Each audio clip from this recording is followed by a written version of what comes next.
Okay, I think we're all here, and it is 6:30. I'm going to go ahead and call the meeting to order, please. Will the clerk call the roll? Harper, Here. King, Here. Lakshin, Here. McGuire, Michaels, Pasalakwa, Here. Paul, Rodriguez, Here. Storr, Straub, Here. Summers, Here. Taylor, Here. Thorsland, Here. Banish Theronot, Here. Williams, Present. Vulcan, Carter, Here. Cowart, Esri, Here. Portado, Goss, Here. Patterson. Here. Okay, there's quorum present, and the meeting will move on. Would you join me for the prayer this evening? This is from our Native American folks near Absaroka in Montana. Man's laws change with his understanding of man. The only laws of the Spirit will remain always the same.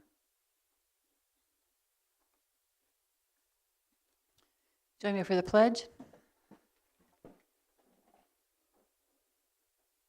Pledge allegiance to the flag of the United States of America and to the republic for which it stands, one nation under God, indivisible, with liberty and justice for all.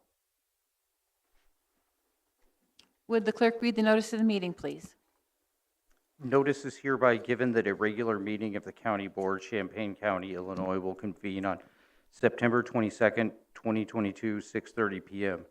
in the Shields Carter Meeting Room, Brookings Administrative Center, 1776 East Washington Street, Urbana, Illinois, in said county for the purpose of allowing and ordering payments of claims against the county, receiving and acting upon reports of committees, and such other matters as may be brought before said meeting, which said meeting shall continue in session from day to day until the completion of said business.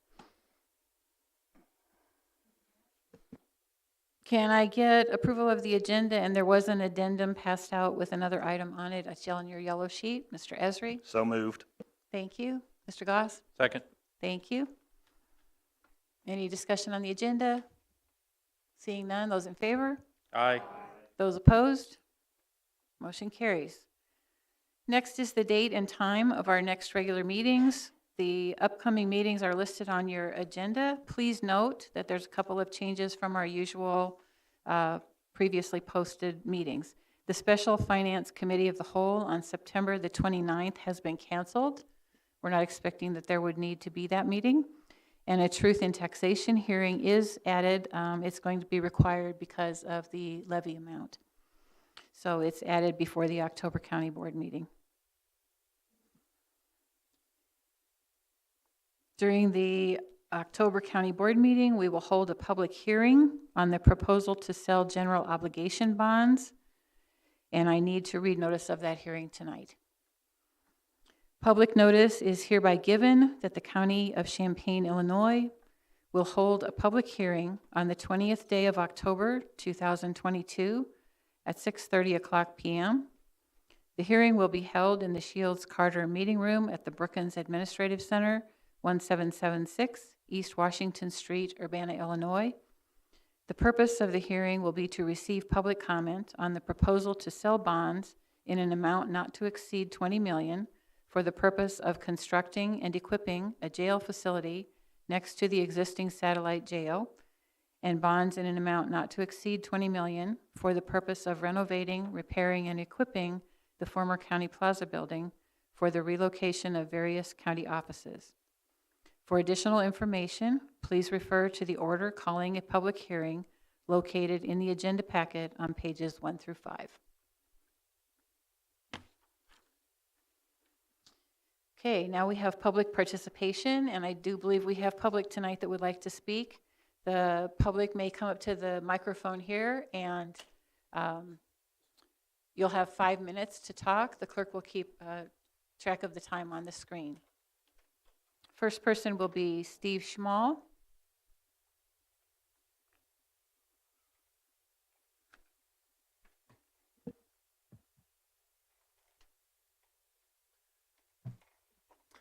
Thank you very much. I appreciate your assistance with us this evening. My name is Steve Schmall. I live at 503 Dodson Drive West in Urbana. I've resided at that residence for the last 30 years. The subdivision of Edgewood contains, as I understand, 140 to 150 homes within its boundaries. Edgewood, if you've not been there, is a very unique subdivision. By realtors, it's considered one of the safest subdivisions in the county. So it's a very desirable place to live. In front of each of you, I have left a packet of information. I couldn't possibly do justice to what I'm going to discuss without the photos that are in that packet. Let me introduce you to an address within the subdivision, 404 Cary Avenue.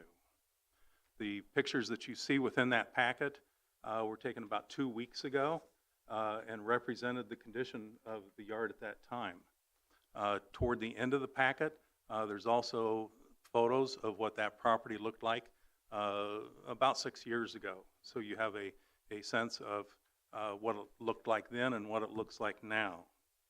I'm told by residents around this that the property was immaculate inside and out, and it has gone downhill a little bit since. My understanding is the first year it was mowed several times, but in the second, third, and fourth years, there's been almost no maintenance done to the yard at all. Sidewalks are impassable, and weeds are growing several feet into the streets. Planning and zoning was called out last year because the corner was so full of weeds, it impeded traffic flow because they couldn't see around it. And then again this year, the same thing happened. They had to be called out and had to be dealt with. There's bull thistle growing in this area, and the definition, one of the definitions of that is it's a very dangerous and invasive plant. It has sharp spines covering virtually every surface of the stem, leaves, and flowers, which can easily puncture and irritate the skin. There are photos on file of mice, snakes, and also there's the possibility that there's other vermin living within all this grassy area. Please, let me be clear. This is not, or my request is not about the people or the home. It's about the yard. And I do not wish for those items to be overlapping. Again, it's not about the people, it's not about the house, it's about the yard.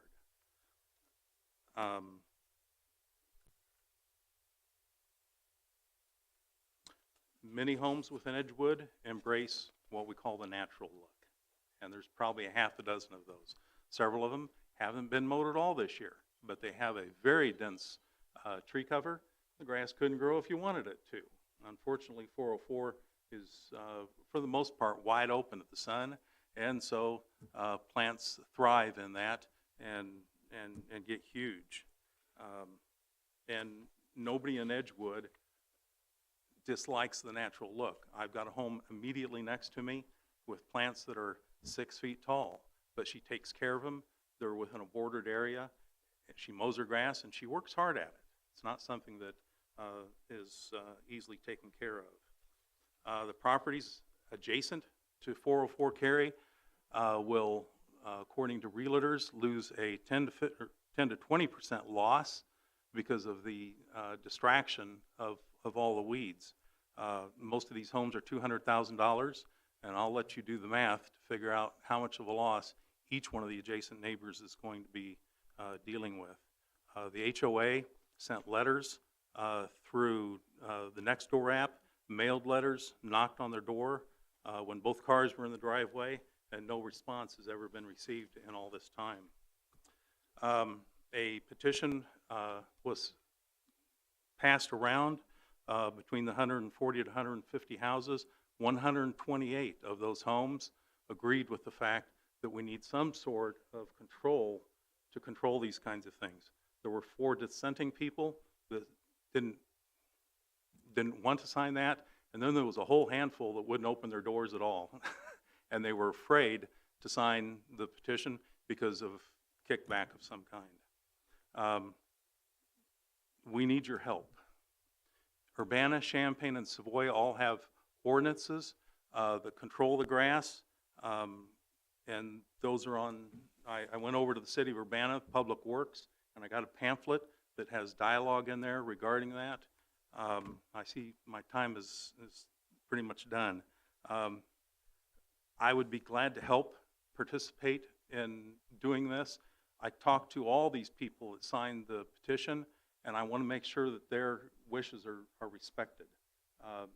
We're not trying to do away with gardens or anything like that, but we can't have snakes, mice, and other vermin running around the neighborhood. It's not fair to the people adjacent to this. Okay, thank you. Thank you for your yeah. time. Sorry, your time is up. I'll be here later, and I would more than welcome discussion from any of you regarding this. Thank you so much for your time. Okay, next we will hear from Lei Tian.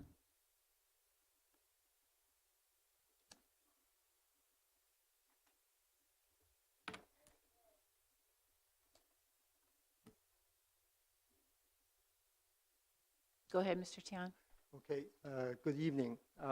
My name is Lei Tian. I live in Urbana Township. Home address is 2606 North High Cross Road. For those not familiar with this area, my home is just next to the Salina Branch drainage ditch. And if you're going north across the bridge over the ditch, the first house would be my property there. Today I'm telling a true story as my daughter's handing out the information that has picture on that. There was a surprise damage to my property on last Tuesday. While we were at home, nobody knocked the door or requested entry of our property. Because of there's a bridge reconstruction work going on, so a lot of noise always going on, so we didn't pay any attention. But somebody just crashed and then break the fence and get into our property. Later, older gentleman stopped by, asked me, why didn't you allow Ray to use his right of way to do the drainage work? I was surprised. I never denied the work. You know, I know there's easement. And then through talking with the other gentleman, it turned out to be he is another drainage commissioner. Ray, he refers to, is Mr.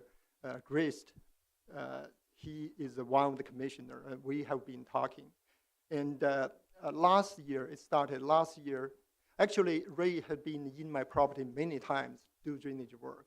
And last year, they proposed to cut a few trees on the property to remove a tree in the ditch. And I just offered a suggestion, maybe you can try to look at the other options. The reason I gave the offer is because I'm a trained engineer. I look at their plan, it's apparently flawed. And the tree falling from the other side and all the weight on the other side. And actually the other side flatter, easier to do. However, that's the first reason. The second reason, I know Ray for years. When I first moved in, he is the one offer a lot of services, and I end up hiring him to mow my lawn and then do some farm work for me. But it turned out to be a surprise to me. He refused to listen and starting to harass us, and even asking their lawyer to write a letter to us threatening to do things. I immediately responded their letter in the email I have attached with the handout. And then after that, they stopped to bother me. I thought everything is over. Until this year, the bridge reconstruction started. I received a letter from the lawyer said they need to do some work for the bridge reconstruction in my property, which I found was not true later because I talked with the people in charge there. And also, I found out through my neighbors, I'm the only one received such a letter. And then this happened. They break in last Tuesday. And to use the other commissioner's word, when he saw what they did to the fence and then the property, he said, oh my God, because the other commissioner saw my animals running around on the street. So I need your help because the other commissioner also told me Ray has asked the county police to protect him and then go into my property again to remove other structures. One sidebar is almost all the structures was built by a previous owner, Dr. Goring, who is my mentor actually. And he has been there for 30-some years, and then nobody bothered him on any of the structure. And so I need your help, and we need to stop this kind of abusing our power. And, you know, they bring big equipment and contractor to didn't do any work on the drainage, just destroy and then cut trees and then left. An interesting twist of this is because I heard they asked the county police to come in to protect them, and then I called the sheriff's office, and then I showed the sheriff's officer of the damage. I said, look, that's the tree down there they want to remove. And then he asked, what tree? And then I looked, the tree was gone. And before that, I showed the email to the other commissioner. Apparently, Ray didn't share all the information with the other commissioner. And then he said he would read the email. Because on the email, I have a drawing even. I'm an engineer. It's much easier to just pull out from the other side.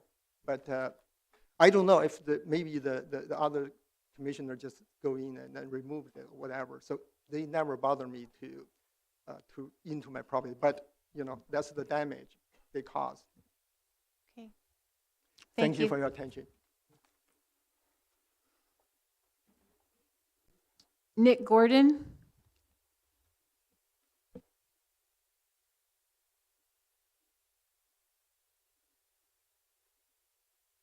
Hi. First, could I ask, did Megan Robeson get the document that I sent out for you all, to everyone?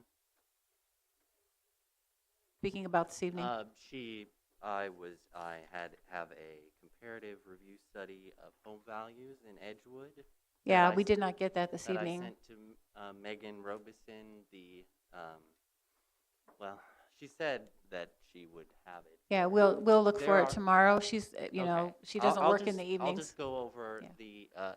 the main points, and then you can look at the Sure. stuff from her. Thanks for allowing me for the time to speak tonight. Kaylin, my wife, and I live at 404 Cary Avenue, Urbana. I've been part of and I do want to speak to what Steve said quickly. I found out about this petition campaign a mere, less than 2 weeks ago, and I immediately tried to talk to him to come to a common sense compromise where we could be happy, maintain our yard, and we could work this out. But he, after telling me that I needed to communicate both ways, he then stopped talking to me. So I do want to communicate, and I want to work with everyone to make something good. To continue, we have been part of this community for a long time. One point that we heard as far as this campaign goes was that the state of the property damaged property values. Now, since I'm a curious person, I decided to look into this idea, and I reviewed the publicly available data to see if anything stood out. I'm just going to briefly go over the main points here, and you can look at these documents in the back. I wrote it all up. There's not. Oh, sure. Yeah, sorry about that.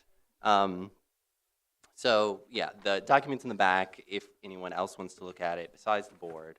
But the main takeaways are essentially I looked at all home property sales in the Edgewood neighborhood, dating all the way back to 2015 and all the way to July 2022. As far as the data goes, this involves 47 individual properties and 61 total sales, which is approximately 25% of the total in the subdivision, which is really like 170, 180 properties. The data was used through the Champaign County GIS website, which is their global information systems, and it's maintained and it essentially showed that the median property value exceeded the overall county median property value, and it also in 2020, 2021, and 2022 exceeded the property value growth of the rest of Champaign County. So I understand that the other part that I looked at in this was looking at properties on an individual resale basis. So just looking at one property, it sold in 2016, and then it sold again, say, 2021. In this case, even individual properties in the Edgewood neighborhood, they exceeded the property value growth by almost 10%, 9.83. As far as everything goes, I really appreciate all my neighbors' voices and opinions. And my wife and I are really doing our best to maintain a bountiful and beautiful place for ourselves, local wildlife such as goldfinches, monarchs, and cardinals. I am truly regretful for falling behind on maintenance of areas near the sidewalk, corners, and the street, but committed to keeping this from being a problem in the future. We left I spoke with all of our adjacent neighbors and left a kind note with my phone number and offered to pull weeds and work on anything. We're also planning a garden plan that will have various beds, and if people want to talk to us about that, my email is available on this document. Finally, to the County Board, I appreciate the time, and I especially appreciate the kind and courteous manner that all of the county officials we've worked with have conducted themselves. At least from a governance perspective, the county is a great place to live. Finally, I'd like to end with a quote. To paraphrase Steve Goodyear, we don't get harmony when everyone sings the same note. Only notes that are different can harmonize. The same is true of people. Thank you very much. Okay, thank you. Is there anybody else, other members of the public that wanted to speak this evening? That's all the sheets that I have.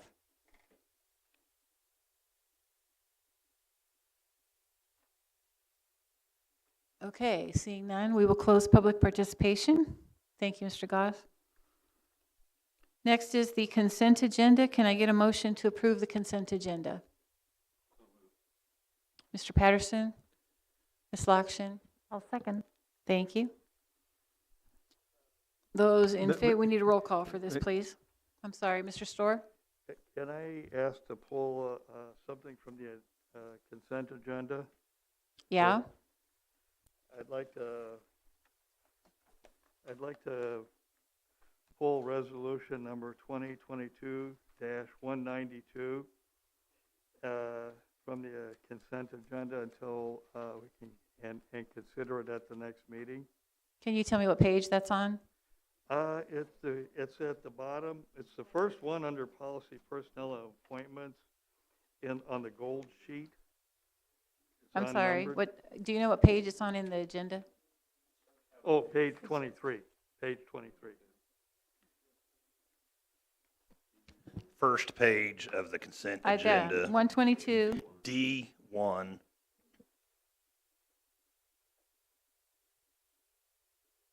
Are you talking about the resolution appointing Deborah Grease to the Beaver Lake District? Yeah. Yeah, it's on page 23 in your board packet. Can we consider that again at the next month, at the next meeting?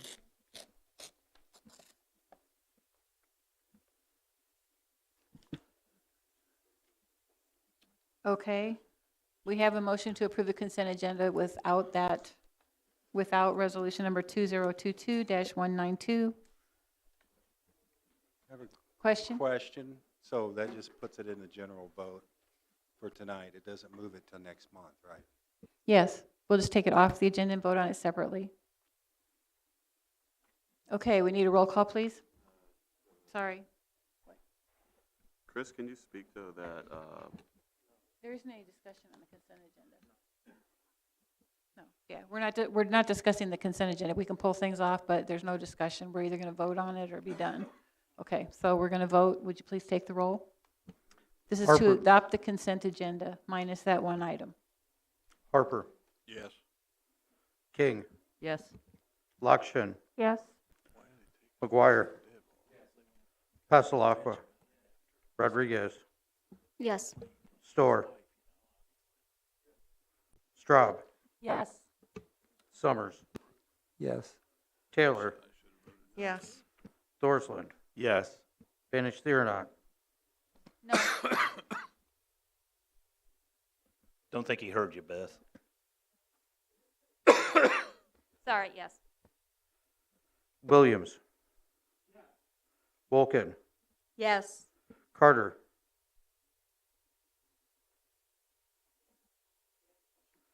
Esri, Yes. Furtado, Goss, Yes. Patterson. Yes. That motion carries. I guess there's no other place on the agenda for the policy. They're not having any other things tonight, so we will go ahead and consider resolution number 2022-192. At this point, do I get a motion? Mr. Esri, Moved to approve. move to The- approve. Can I get a second? Mr. Harper? Now discussion on this item.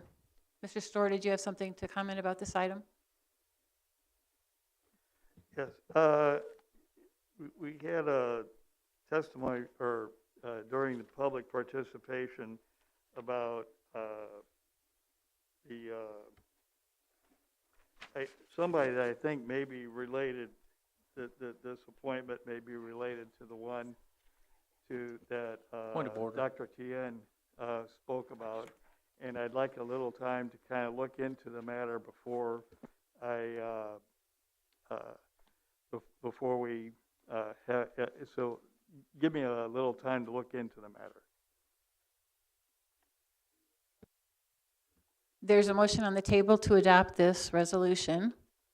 And you're saying you would like longer time to check into some issue regarding a relative of this person? Yes, that may be, that's also a drainage commissioner. And so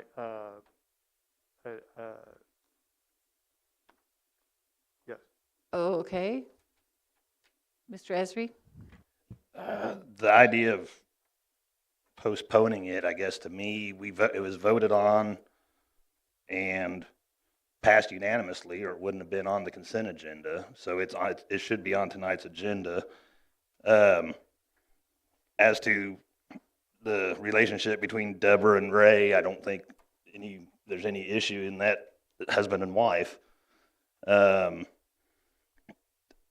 I guess, could question Mr. Grice actions, the way he went about them. But as a drainage commissioner, he has every right to be on that ditch and perform maintenance. So was it legal? Yes, it was legal what happened. But did he do it the right way? That, I guess, you could question. But it's 100% legal what happened. So the idea that we're going to postpone this vote on something that was a legal action by a legally appointed drainage commissioner, to me, would be not appropriate. We should take the vote tonight and vote on the appointment before us. Mr. Storr? Thank you. I appreciate Mr. Esri's comment, and I had supported this appointment earlier, but I think in light of this new information, I'd like to look into this to see if there's something that might have a bearing on the appointment under consideration. And I asked for the board's indulgence to give me a 30 days to look in, or a month to look into it. I think perhaps what you're asking, Mr. Storr, is to postpone the motion to the next meeting? Yes, ma'am. Okay, you need to make a motion to that effect, please.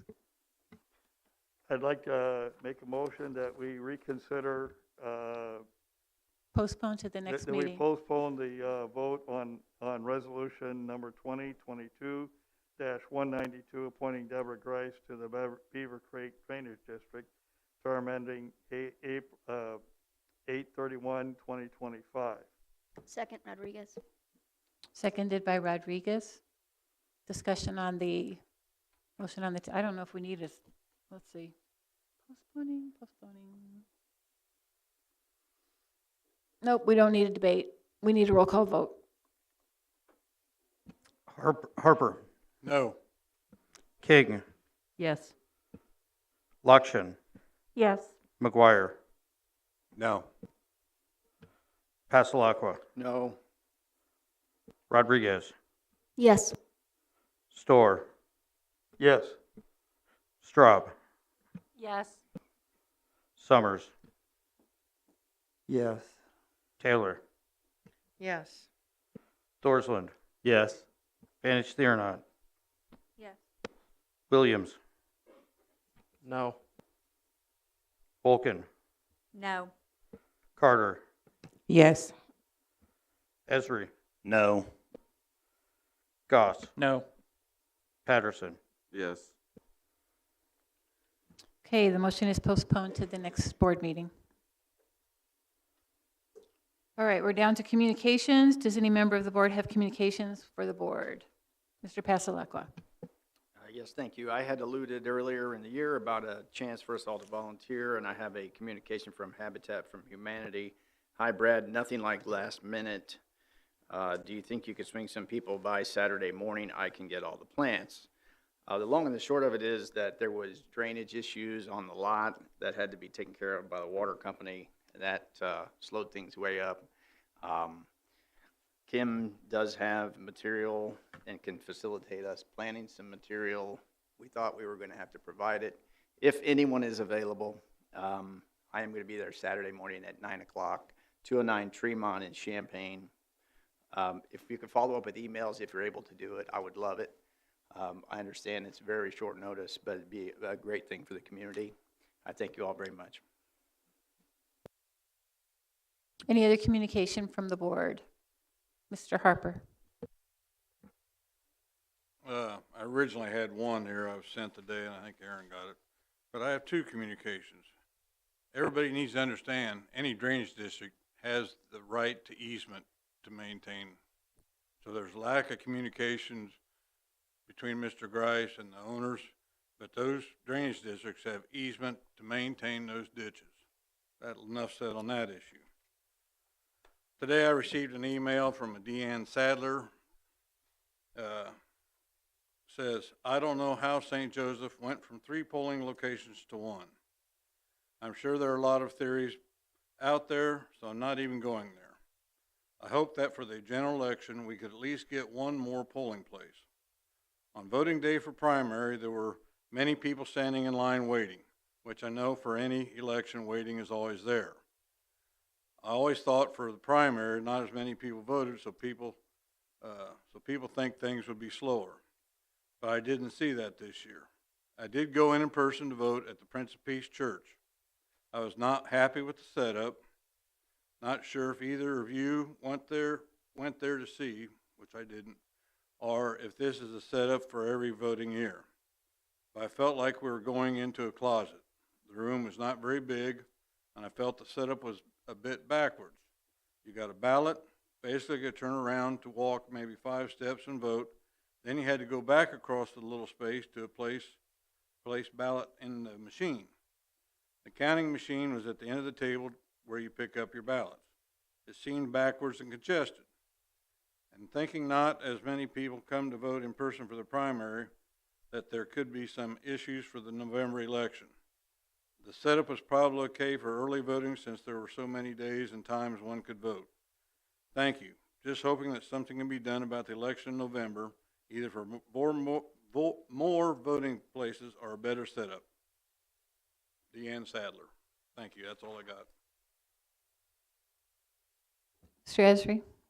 Yes, thanks. Just make a comment here that, as I'm pretty sure most people are aware, but maybe not though, but harvest is basically here. So if you are out and about in the county, please give the farmers, myself, Mr. Harper, and Mr. Goss run some equipment stuff too, but please give us all a little bit of a break and maybe slow down and be a little more aware of what's going on around you when traveling the roads. We don't necessarily like having to run the big equipment down the roads that it doesn't fit down the best without having to meet another vehicle or having it, pass us from behind. But it's just part of what we have to do, and generally most of us try and accommodate the vehicles as best we can. If we don't pull over immediately, there may be a very good reason why. Maybe we're pulling in within the next eighth of a mile to our field or something like that. So again, just anybody hearing this, just some common sense, and it goes both ways, there's no doubt, but harvest is going to be here, and you're going to see a lot of equipment out on the roads for the next couple months at least, for sure. Thanks. Mr. Storr? Thank you. And I wish I could kind of come and help with the planning at the Habitat House.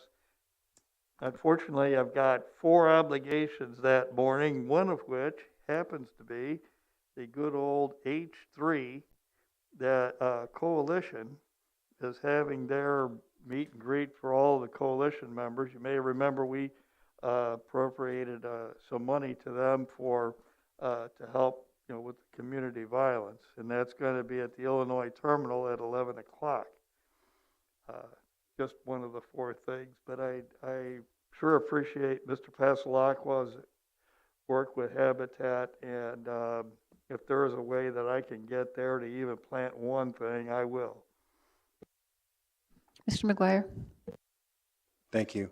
Mine is also election related, and I'd like to understand better from the clerk how people are notified that they could be taken off the voting roll. I've had multiple people ask me why they're receiving a letter saying they haven't been voting when they've been voting for many years in the same location. The other problem was, especially one of them was an older person, they're being asked to mail their social security number back to the clerk's office. Obviously, they're not going to do that, and probably shouldn't do that. But what happens is the person gets taken off the voter rolls. And sometimes they get taken off the voter roll even though they've been voting, and they go in to vote, and they're told, well, you haven't voted in a long time, you've been removed, and you've never voted here, which to them is obviously incorrect because they were there. Thank you.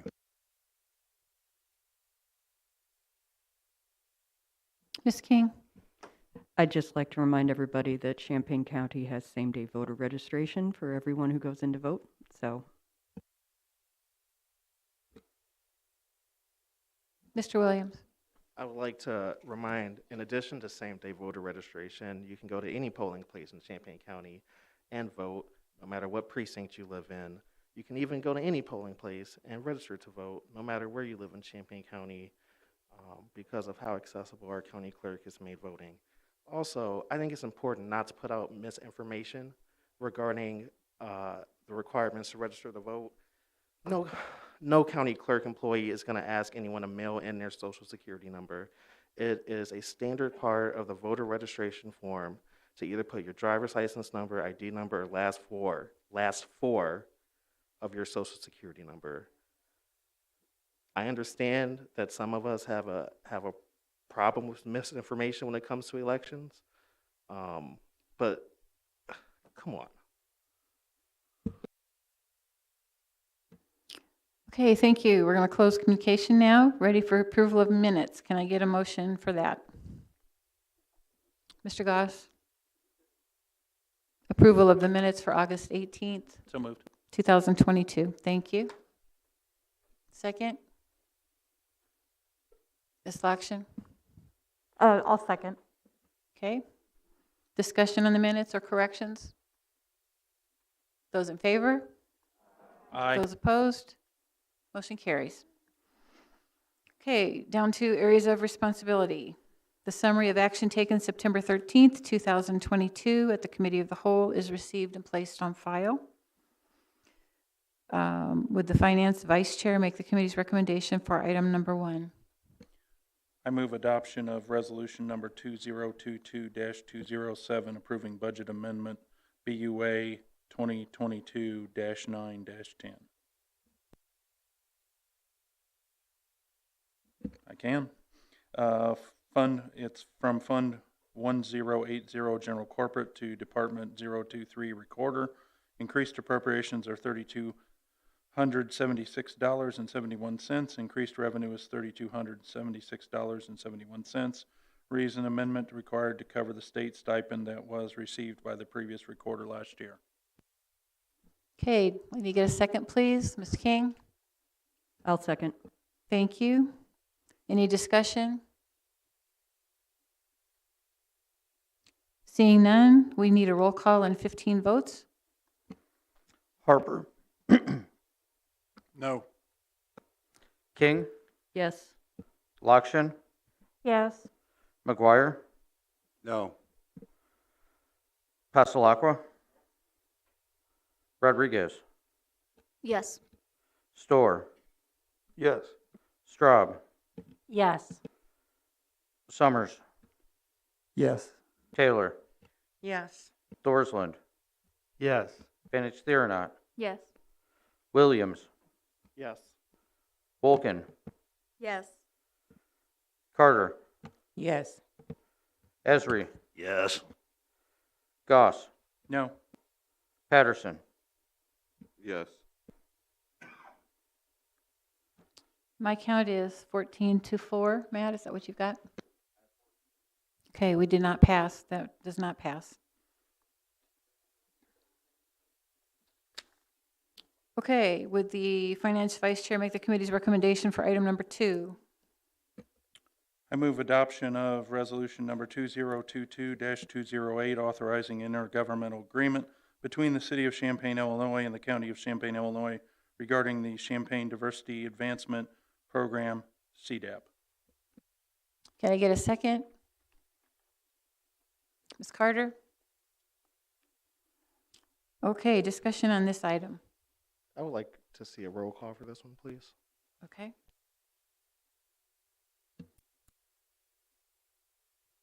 Any discussion? Mr. Goss? Yeah, I won't be supporting this. I don't think we should be paying the City of Champaign $5,000 a year to have access to a list that defines contractors or service providers by race or gender. We should be selecting our contractors for projects based on their qualifications and the competitiveness of their bids. We owe it to all the taxpayers and citizens to get the very best product for the very best price we can. Spending $40+ million on these projects demands that we do our very best. Ms. Carter?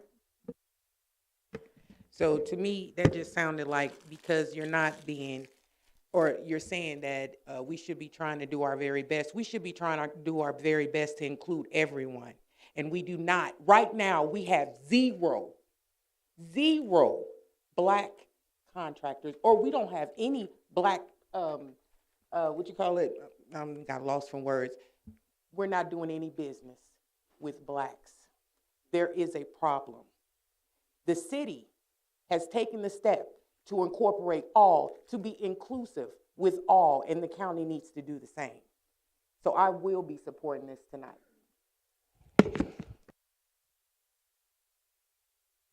Mr. Goss? Yeah, I have no issue. I just said that I think we need to hire the best contractors out there. Well, it said we shouldn't be selecting based on race or gender. I don't care who gets the bid. I hope that we have black contractors or black service providers that get the contracts. I just think we ought to select from the best.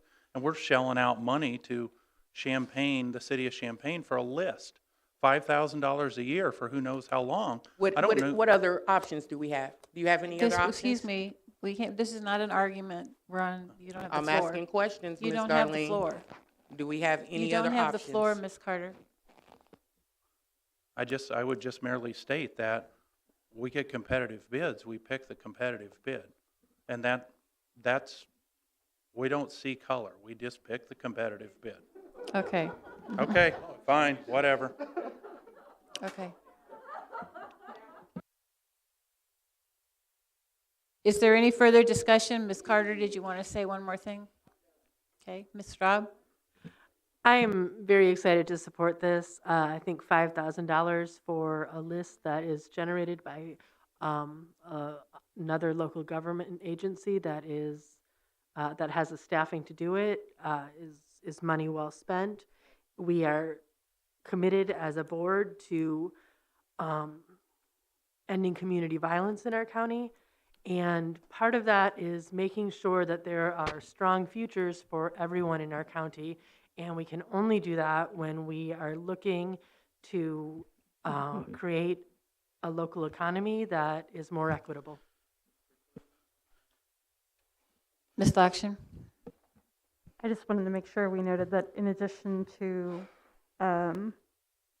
race and gender, this also tracks veteran status, and we are able to then track how many veteran organizations or, contractors that we'd be working with. It's just valuable information, and they're doing the work. We don't have to maintain this. We don't have the staff to maintain this, so I appreciate that we have this opportunity. Mr. Williams? I have a question for you. Sure.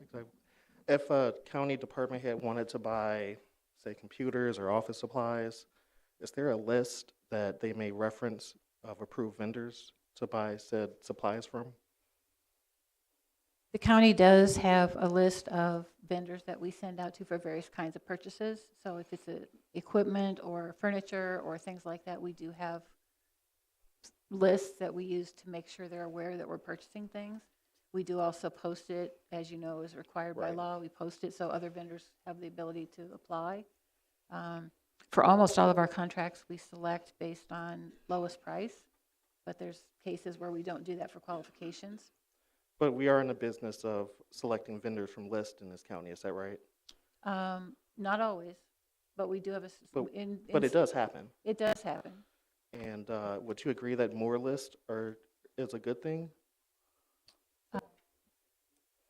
I can tell you that I have a list, actually. I don't know who all generated. I do have a list of minority vendors in this community of all kinds of services. Thank you. I have no further questions.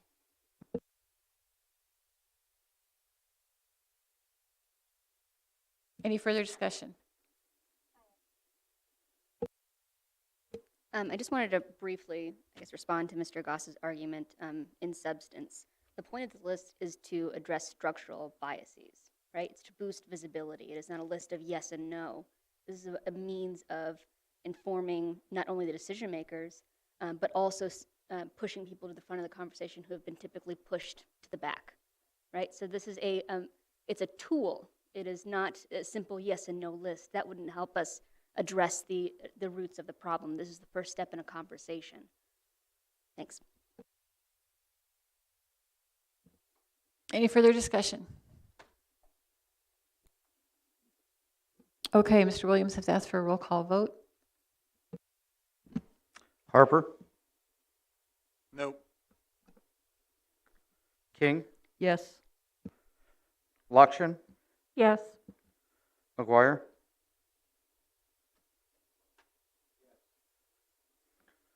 Passalacqua? No. Rodriguez? Yes. Storr? Yes. Straub? Yes. Summers? Yes. Taylor? Yes. Thorsland? Yes.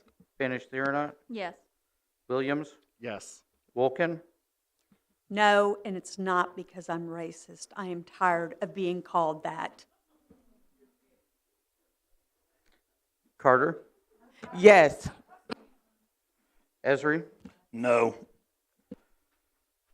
Goss? No.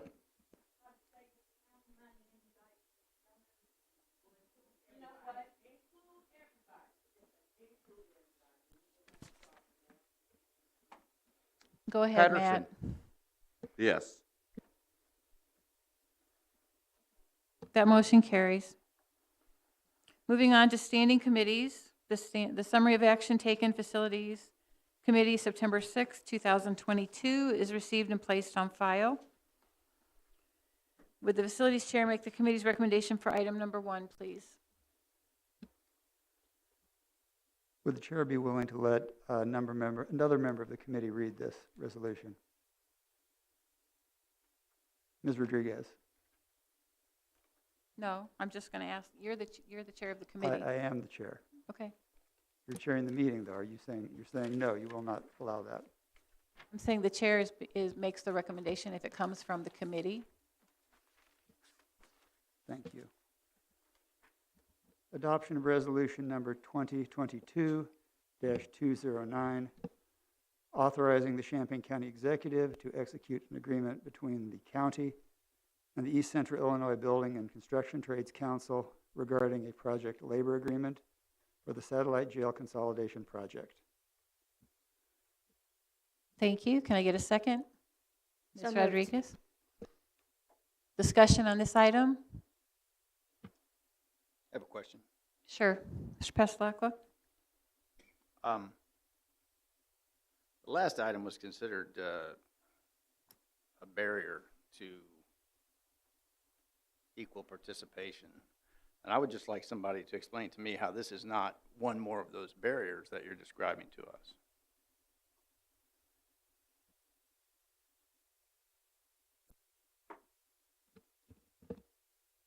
I don't Further see this as- discussion? Can I have the floor, please? Go ahead, Mr. Summers. I fail to see how this could be construed as a barrier. The work that's going to be done is already under prevailing wage agreements. This will simply allow a better relationship between the contractor and organized labor. It will prevent any sort of a union dispute from slowing down the projects and should generally facilitate things moving in a smoother fashion. So I fail to see how this could be viewed as a barrier in any way. It is indeed one more layer of requirements, correct? There are requirements in this, yes. Thank you. Ms. Rodriguez? So I just wanted to start by briefly addressing Mr. Passalacqa's comment. We're talking about, we're framing these as requirements and things, again, like a checkbox, as if this is something that is a burden, I guess, to carry out. I wanted to offer a different way of looking at this. Whenever I first drafted this project labor agreement, I wanted to call it a community workforce agreement, right? So an agreement between labor, the county, and the community who we are serving, right? So making sure that we are making efforts to recruit people in neighborhoods who are often overlooked, right? So bringing them into the conversation. That's just one benefit of this project labor agreement. Overall, just to kind of back up here, I'm immensely proud of this project labor agreement, and I'm proud that the work has gone into it. The things that I want to underline here is that this is a first step. We'll be coming back for more. The idea is to layer on and amend project to project. This will get bigger, and I'm excited to see that grow. And the last thing I just want to reiterate, this is, again, going back to the community agreement, this is something that I believe we can grow and cultivate over time. I want to underline East Central Illinois Building and Construction Trades are eager to begin that conversation, and I'm hoping for even more partnership as time goes forward.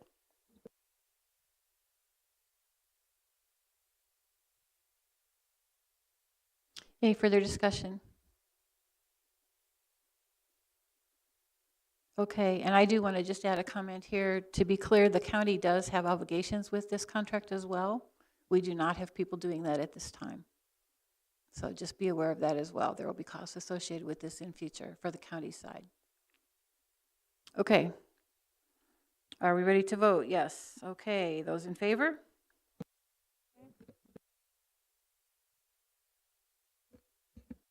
It looks like it carries. Thank you. Next is Environment and Land Use Committee. The summary of action taken September 8th, 2022 meeting is received and placed on file. Would the ELEC chair make the committee's recommendation for item number 1 next? Yeah, I am the ELOC chair, but I'd like to, even though maybe you'll say no, turn this over to our very competent vice chair because I was absent for this meeting and Aaron handled it for me, and I appreciate that. So I would be excited to let Aaron read this motion. Since you weren't at the meeting, okay. But otherwise, usually it comes from the chair. Go ahead, Mr. Esri. I move adoption of ordinance number 2022-6, amending zoning ordinance for a zoning map amendment on certain property in zoning case 059 AM 22. And can I get a second? John gave me Mr. Patterson, thank you. Discussion on this item?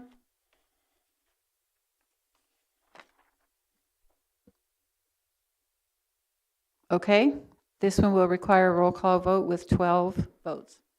Harper, Yes. King, Yes. Lakshin, Yes. McGuire, Pasalakwa, Rodriguez, Yes. Storr, Yes. Straub, Yes. Summers, Yes. Taylor, Yes. Thorsland, Oh, yes. Banish Theorenot, Yes. Williams, Vulcan, Carter, Yes. Esri, yes. Goss, Yes. Patterson. Yes. Mr. Williams, we're voting on item number 1. Would you want to cast a vote? Yes. Thank you. Motion carries. Next is Highway and Transportation. Summary of action taken September 9th, 2022 meeting is received and placed on file. And now we're down to new business. Items A and B are the auditor's office items, and the county auditor is here tonight. If there's no objection, can I get a motion, omnibus motion for A and B together? For adoption of resolution number 2022-210, authorizing payment of claims, and adoption of resolution number 2022-211, authorizing purchases not following purchasing policy. Mr. Williams, thank you.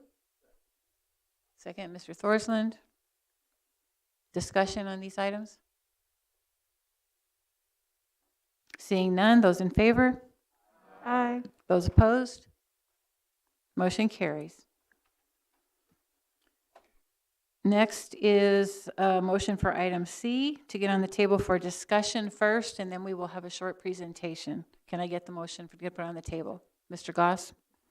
I move adoption of ordinance number 2022-7, authorizing the issuance by the county of general obligation bonds, public safety sales tax alternative revenue source in an aggregate principal amount not to exceed $20 million to construct and equip a jail facility next to the existing satellite jail.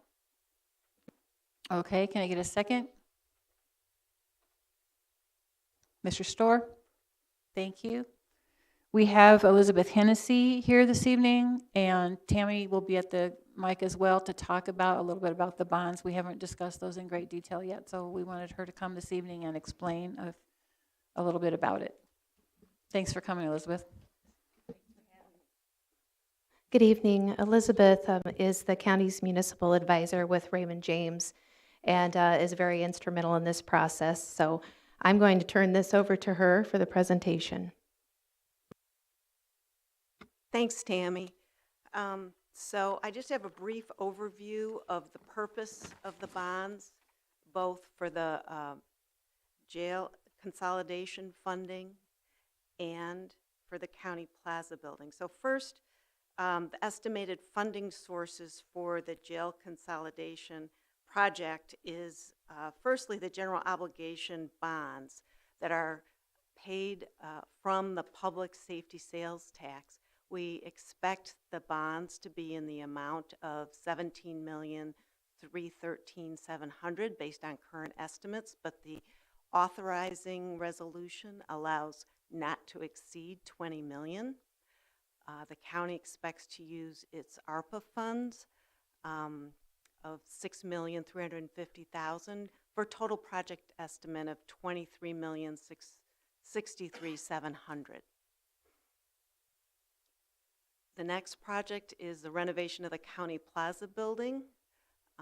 plus window replacements, which have yet to be determined, but the estimated cost for this project is $17,671,130. Also, the board will consider authorizing the issuance of these bonds tonight too. Just to tell you, the authorization resolution just starts the process. Once approved, the county will publish notice of the sale in the newspaper, starting the statutory process required for the issuance of alternate revenue bonds. Okay. So I apologize for the numbers being small on this next page, but this is an estimation of the debt service payments. Excuse me, Elizabeth, you guys have a handout at your desk. You can look there where you can see the numbers bigger. Thank you. So this chart shows the public safety sales tax history, 19, 20, 21, 22, and then the projected fiscal year 23 forward. We're assuming this year, Tammy has pretty good numbers on this, 3.13% in this public safety sales tax, and next year 2.5%, and then conservatively 1.25% increases thereafter. The district has some existing bonds outstanding that are going to be retired in 2028. The new bonds debt service, that's the principal and interest payments, are shown in the middle of the page. They are being paid off over 14 years. Originally, we were looking at a 20-year repayment like the county has traditionally done, but because the county revenues are sufficient to pay them off for both the bond payments and operating expenses through public safety sales tax, we determined that it would be more efficient to pay it off over 14 years, and that actually saves the county an estimated $3.6 million of interest cost. The estimation on the interest rate today is 4.54%. That includes a 50 basis point cushion in the interest rate. So if you were to issue them today, based on the county's outstanding rating of AA2, the interest rate would be 4.04%.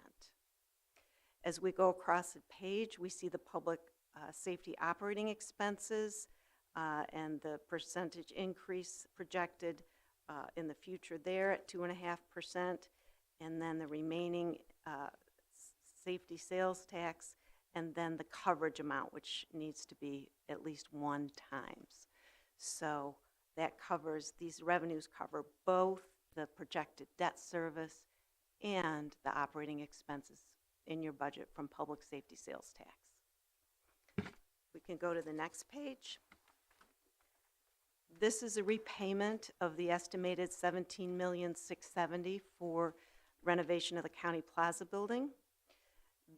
These bonds are also general obligation alternate bonds, but they are repaid from the general fund revenues. And so right now the payment amount is just under $1.4 million a year. This is a 20-year payback, and it really goes towards what's affordable to pay back in the general fund based on your other obligations. So this interest rate is estimated at 4.78%. Again, we've got a 50 basis point cushion in there as rates go up, so we're really looking at about 4.28% today. And Elizabeth, I just want to point out, you mentioned it earlier, that this estimate does not include window replacement. We're still waiting for those numbers from the engineers. So this will have to be updated based on that. Thanks, Tammy. And then the last page shows the timeline. So at the county finance meeting on September 13th, the timeline was reviewed. Tonight, the authorizing ordinance are being considered by the county board, which again will start the publication in the newspaper and the petition period. On October 20th, there will be a public hearing on the issuance of both of these bonds, and notice in the paper published for that prior to the hearing. And then on November 1, we will meet with Moody's Investor Service to update the county's bond rating. And then on November 9th, Committee of the Whole meeting, we intend to review the parameter bond ordinances at that time.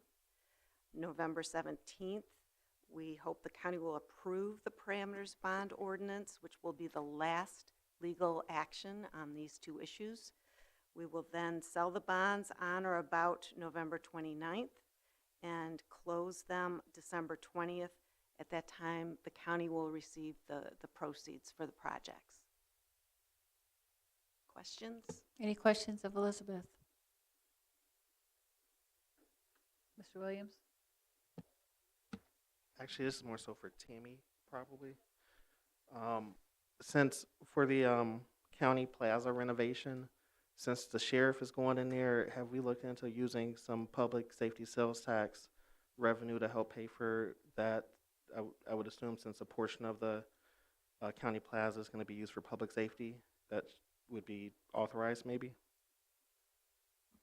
That would be very complicated to commingle those, where we would not be able to structure that, and Elizabeth's the expert in that area, but I do not believe we would be able to commingle those funds because we are using specific revenue sources for one building.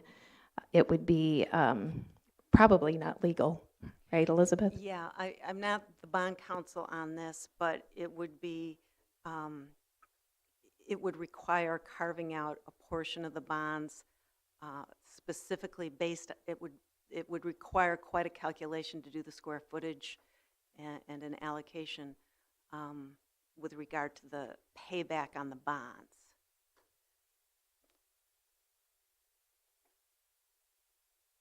There's ways of moving the money to other accounts, Wayne, so that public safety sales tax can pay for more other things with operations.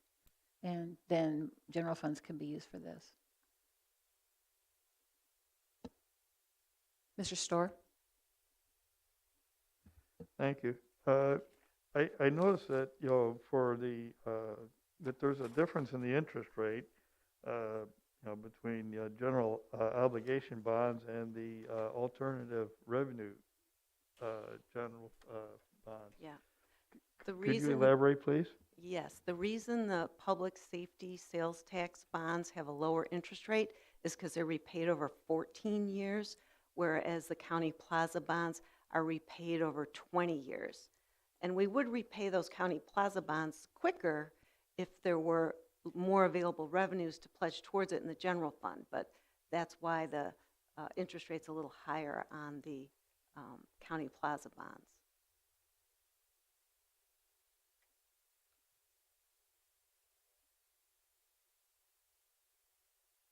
Any other questions or discussion? Are we ready to vote? Okay, this will require a roll call vote in 12. Harper, Yes. King, Yes. Lakshin, Yes.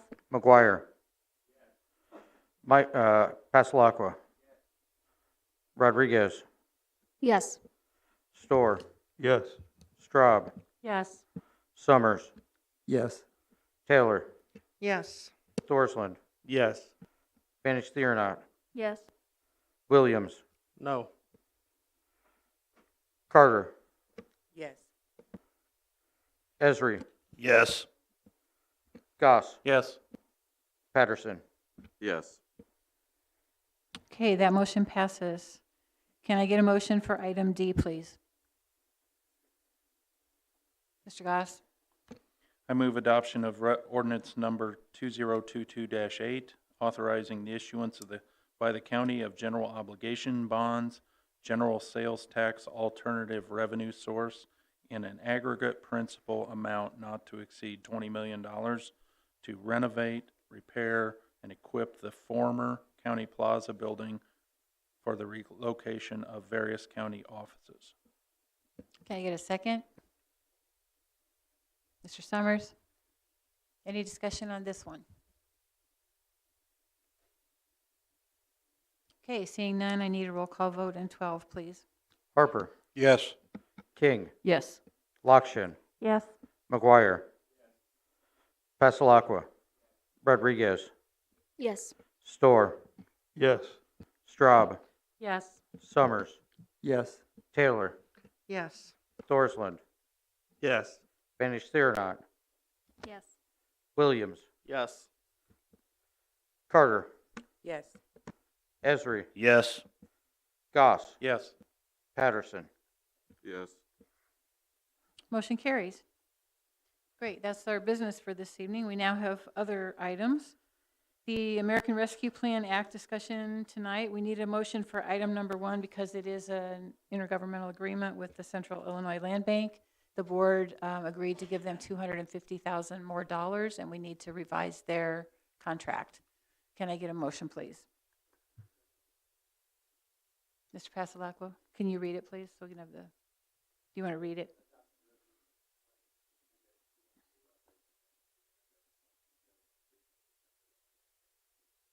Okay, thank you. I need a second. Mr. McGuire, discussion? Those in favor? Aye. Those opposed? Motion carries. Thank you. Okay, for the next 2 items, we need to enter into closed session if we want to have any discussion. I'm just noting that ahead of time. First, we have the labor contracts. Would the labor chair make the committee's recommendation for items 1 through 5? Mr. Summers. Adoption of resolution number 2022-213, approving agreement between the Champaign County Executive, Sheriff, Treasurer, Coroner, and Clerk Recorder, and the American Federation of State County Municipal Employees, Council 31, for the General Bargaining Unit, January 1st, 2022 through December 31st, 2024. Shall we do this in just in We can do this omnibus? in Okay, omnibus, all right, and thank just you. to note, they're all the same year. All right. So you can read that once and if you want to. Thank you. Adoption of Resolution 2022-214, approving agreement between the Champaign County State's Attorney and the American Federation of State County Municipal Employees, Council 31. Adoption of Resolution number 2022-215, approving agreement between the Chief Judge of the 6th Judicial Court and the American Federation of State County Municipal Employees, Council 31. Finally, adoption of Resolution 2022-216, approving agreement between the Champaign County Circuit Clerk and the American Federation of State County Municipal Employees, Council 31.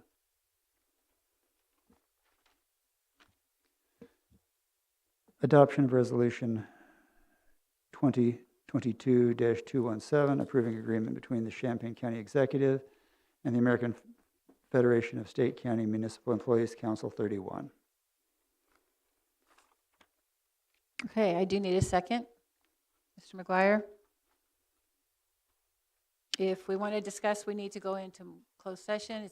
Would there be any discussion, or are we fine?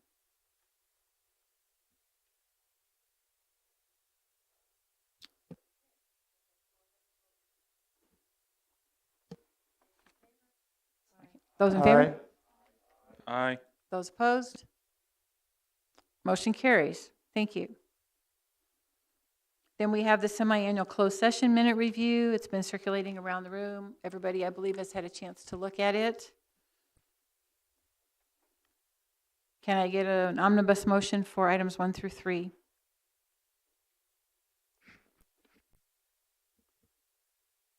The motion would be that we're not taking anything, that we're not opening any of the minutes. No, that's what the recommendation was.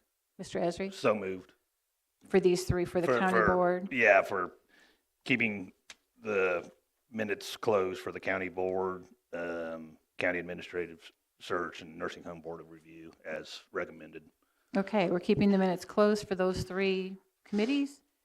Can I get a second? Mr. Pasalakwa?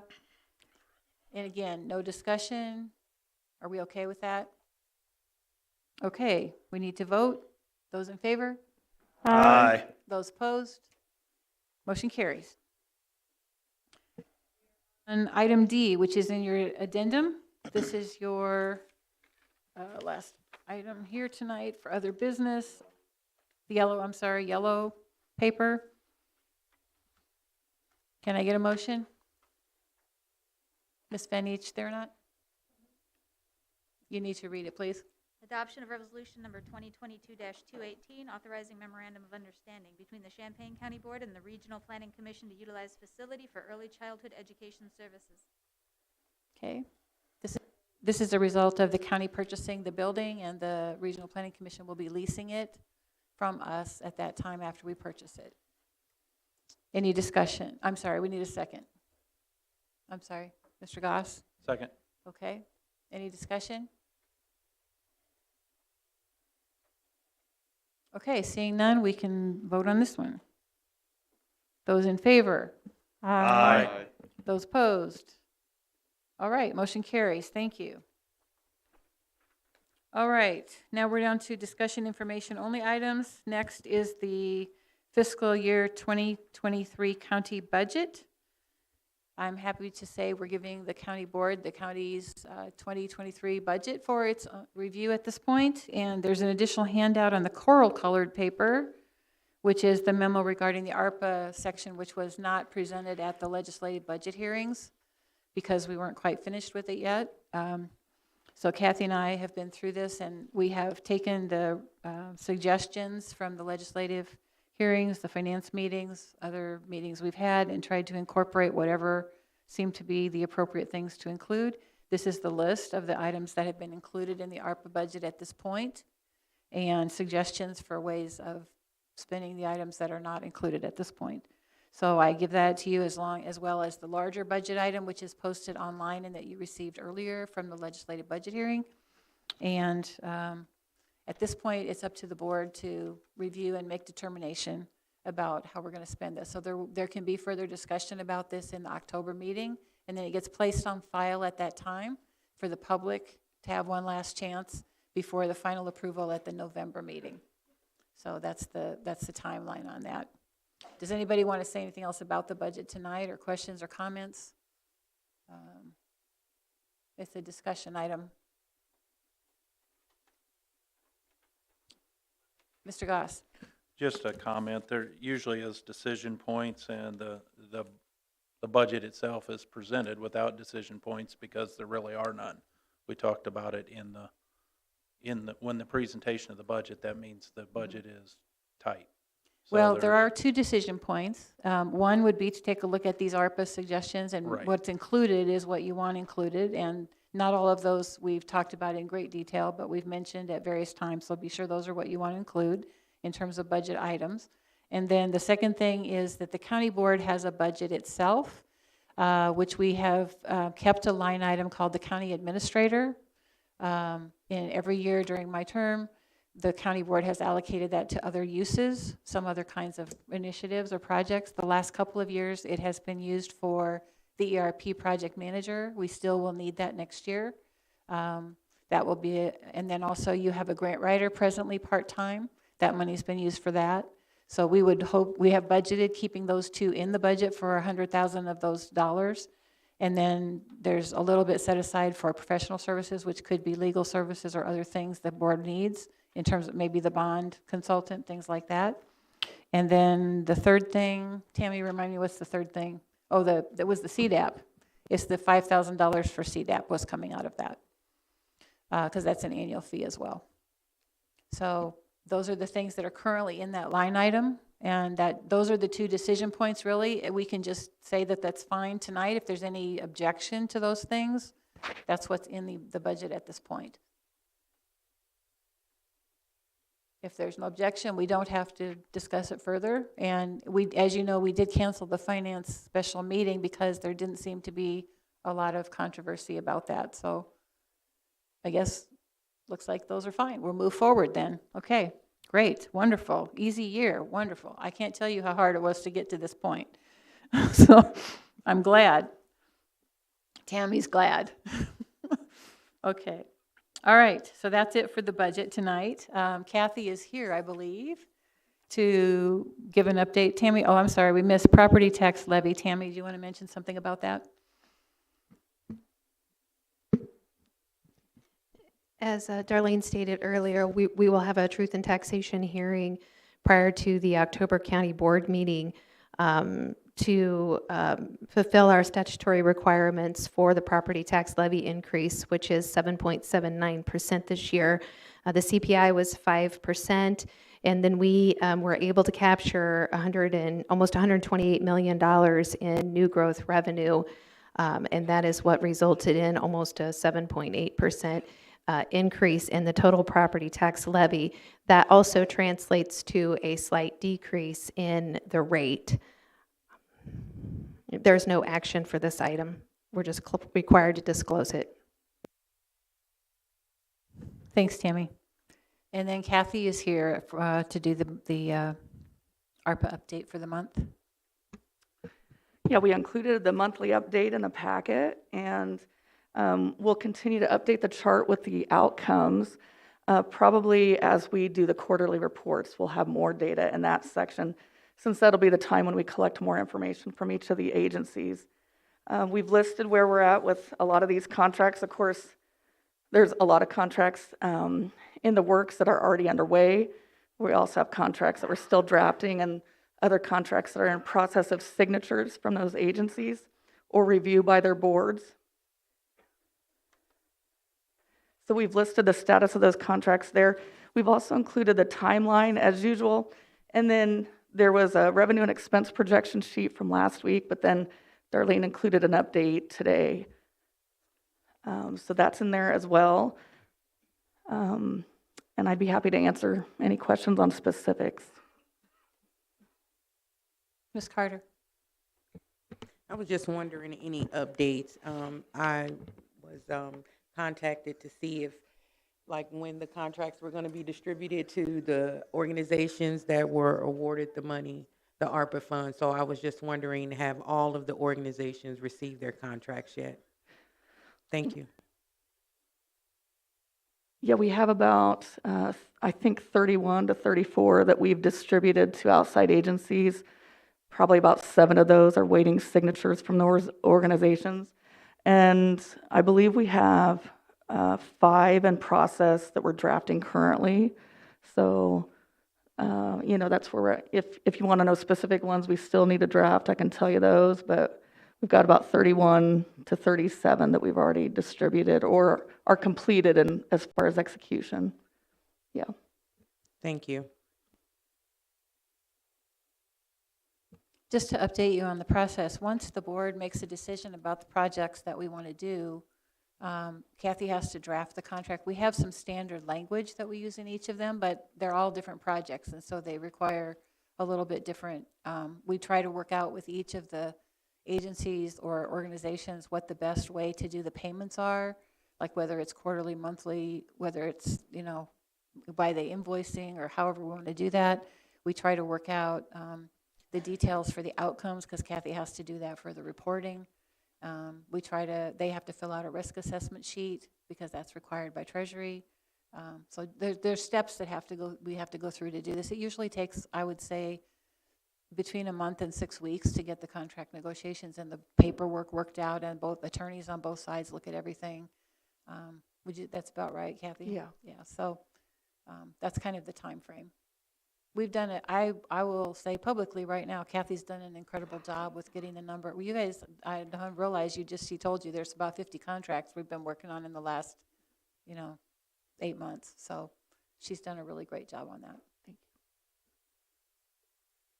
Ms. Carter.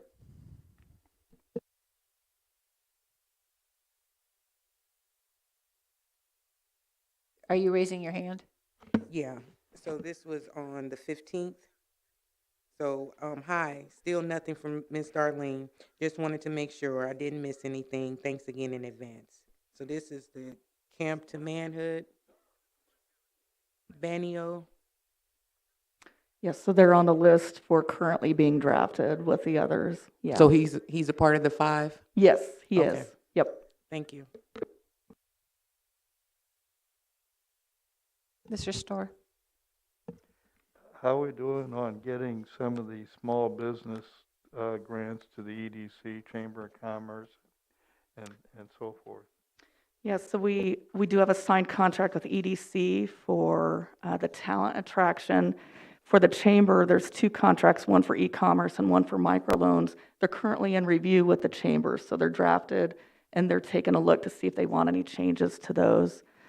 We also sent off the draft contract to Justine Peterson's group for those, for the loan capital and small business loans there, and they're currently under review with their legal team. Yeah. And then there's one other with the EDC low hurdle grants.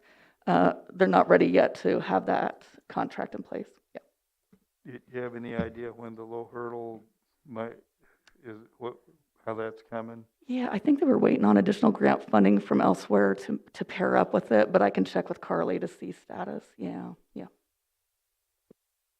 Sometimes the delay is ours because we just don't have a contract to give them yet. We don't have the language.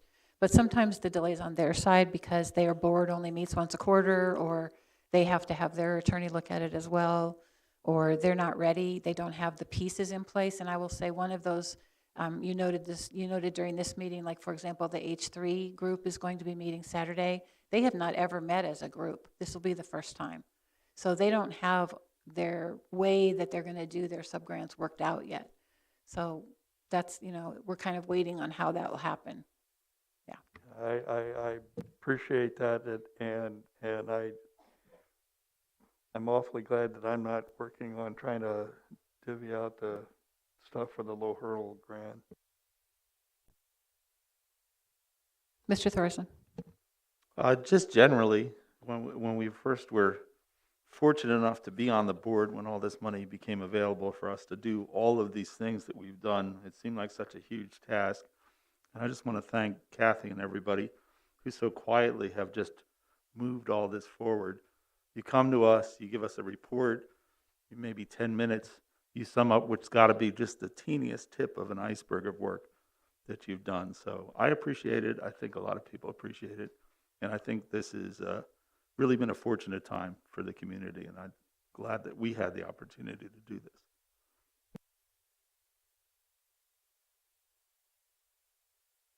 Okay, anything else for Kathy? All right, we have one last item for discussion that's not on your agenda, but I did mention we were going to be talking about it, and you do have a handout about. It's the board needs to make a decision about who will be doing the 2-year terms or the 4-year terms in the redistricted areas. And it does not have to be a board meeting. It doesn't have to be a committee meeting. It just has to be a public meeting. So potentially we could just say it's public. We could announce it. Whoever wants to come can come.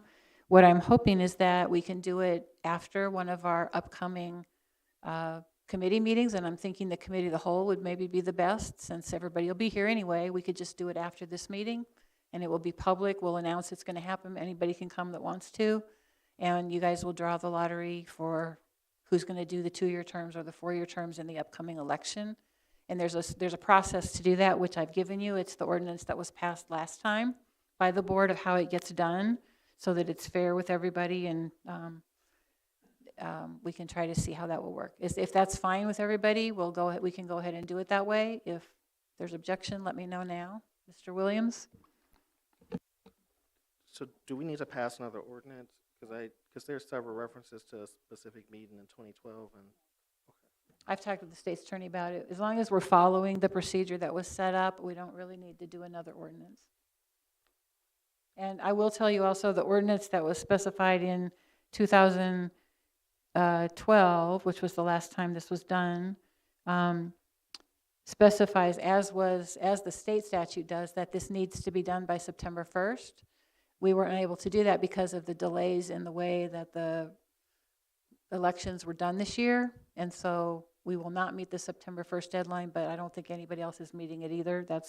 It's just an anomaly for this time because of the pandemic. So just letting you know that. This one says the 1st, but we know that that's not going to happen. Mr. Patterson. Can I suggest that we do this before the Cal meeting?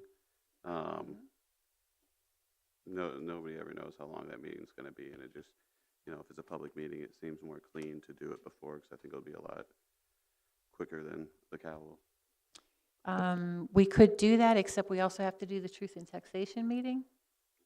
That's actually also, let me see, no, that's on the 20th, so maybe that'll work. We could do it before or after. I don't know how long it takes, so we'll have to figure that out. Would you rather do it before than after? Before? I don't know how long it takes, but. Mr. Goss, Is there a reason you can't just do it by mutual agreement by what? amongst the district? Is there a reason you can't do it just by mutual agreement in the district? Or does that have to do with the write-in? Yeah, there has to be space for the write-ins, and, yeah, it has. Okay. Yeah, That's fine. Just going by what Mr. Goss was suggesting, if there's only 2 people running and there's no write-ins, couldn't they just do it by agreement? Well, again, I don't know all the legalities of this. I'm just saying there was an ordinance passed about how it should be done to follow law, and I don't know where we can deviate from that. I think the state's attorney is Yeah. gesticulating. Yeah, Matt's here, and he did read through the laws for me today, but. The statute requires you to do a drawing of lots. That's specifically the language there, and it does say publicly. And so this is not the time to hypothesize about what would be a potential reasonable way to do it or a mutually agreeable. We just need to follow the dictates of what the statute does say, which is publicly drawing of lots. And since the board 10 years ago was kind enough to lay out a very detailed method for the drawing of lots that seems reasonably clear, as long as you follow that and aren't diverging from that method, there's nothing in the statute that says you have to pass a new ordinance. Just say we're doing the same thing as we did 10 years ago and follow those steps, and that should be okay. Okay. Just to add maybe a little bit of brevity, the idea, combine the two, I'm not saying we should actually do this, but if it just says we have to draw lots, maybe we should just draw lots until we get the outcome that's agreed upon by, if there's only the 2 people in the district.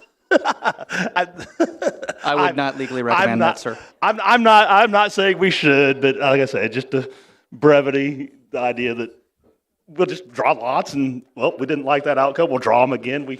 Now we like them.